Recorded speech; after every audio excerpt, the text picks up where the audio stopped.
that is now making its approach to the Leeward Islands, likely to bring life-threatening impacts here for many of the islands in this case.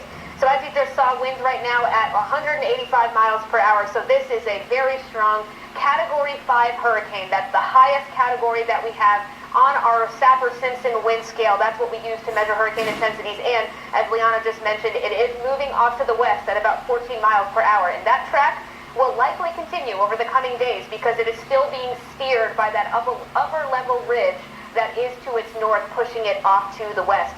Here are the winds right now as the outer bands, this very outer approach of that system is starting to make its way into the Leeward Islands. So things are certainly picking up. You can see winds here out of the north at about 25 miles per hour in Antigua. But just look at that system. It is completely symmetrical. It has a well-defined eye. If you look at the visible satellite imagery, you can just see here that there is nothing holding this storm back because it has a classic major hurricane structure being depicted on the satellite. And notice it has increased greatly in its size. That's going to exacerbate the wind impacts here because now the tropical storm force wind field has expanded. So we will likely be seeing impacts over a broader area because this storm has increased in its size. To give you an idea of what we are expecting, we're talking about multiple threats here with this system, but imminently the rainfall for the Leeward Islands, places like Puerto Rico and the island of Hispaniola, could be expecting 8 to 12 inches of rains in the coming days. This is through Saturday. We're likely going to be seeing some areas in excess of a foot of rain, up to 18 inches across parts of the Leeward Islands.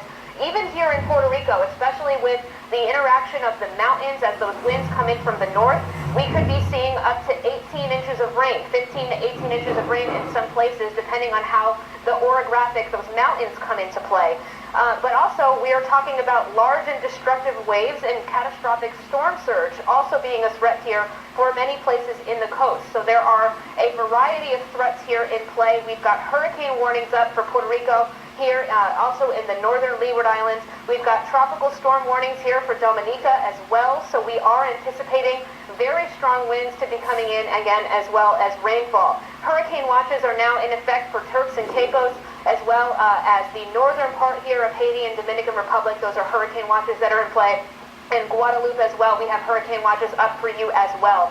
So we are expecting very strong impacts to be coming in from this system, and it will continue on this track through the Caribbean here, just north of the Caribbean, into the Bahamas, and then on its way to Florida after that. And notice here, again, here's that intensity holding steady at 175 miles per hour.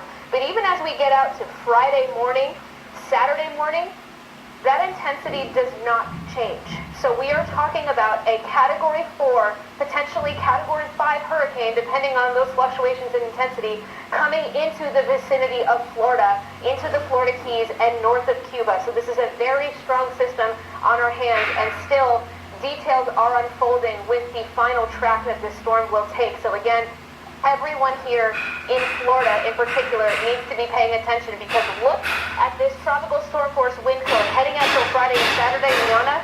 Everywhere in Florida is likely to experience tropical storm force winds. Wow, I mean, Erica, this is just